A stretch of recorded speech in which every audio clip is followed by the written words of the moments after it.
बालों को सिया रंगने के लिए कदीम ज़माने से नील, वस्मा या कतम इस्तेमाल होता रहा है। ये दरअसल एक ही चीज़ समझे जाते हैं, लेकिन नील और वस्मा दरअसल एक चीज़ हैं। वस्मा इसका देसी नाम है, जो पेशावर सरहद की साइड बहुत ज़्यादा इस्तेमाल होता है, जिसको आजकल केपी की कहा जाता है। इस वस्मा के और इस्तेमालात हम फिर कभी बताएंगे, लेकिन इससे हर एक को फ़ायदा नहीं होता। इसकी वजह क्या है कि अव्वल तो हम नील अच्छी क्वालिटी का नहीं लेते। बाज़ार में जो नील जिससे हम कपड़े रंगते हैं वो सिंथेटिक मसनूई होता है। हमें असली नील लेना है वस्मा के पत्ते, और जो कतम हदीस में आता है वो मिलती जुलती चीज़ है, मगर थोड़ा सा डिफरेंस होता है। और दूसरी मेन गलती जो लोग करते हैं, दोनों चीज़ों का लोग पेस्ट एक साथ बना के अप्लाई करते हैं। लेकिन यहाँ आपको करना ये है कि पहले आप मेहंदी लगाएं।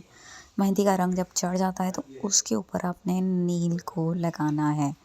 इसकी मिकदार सब कुछ डिस्क्रिप्शन में लिख दी जाएगी, उसको अच्छी तरीके से पढ़ लीजिएगा और इसको शेयर एंड लाइक करना भी ना भूलिएगा।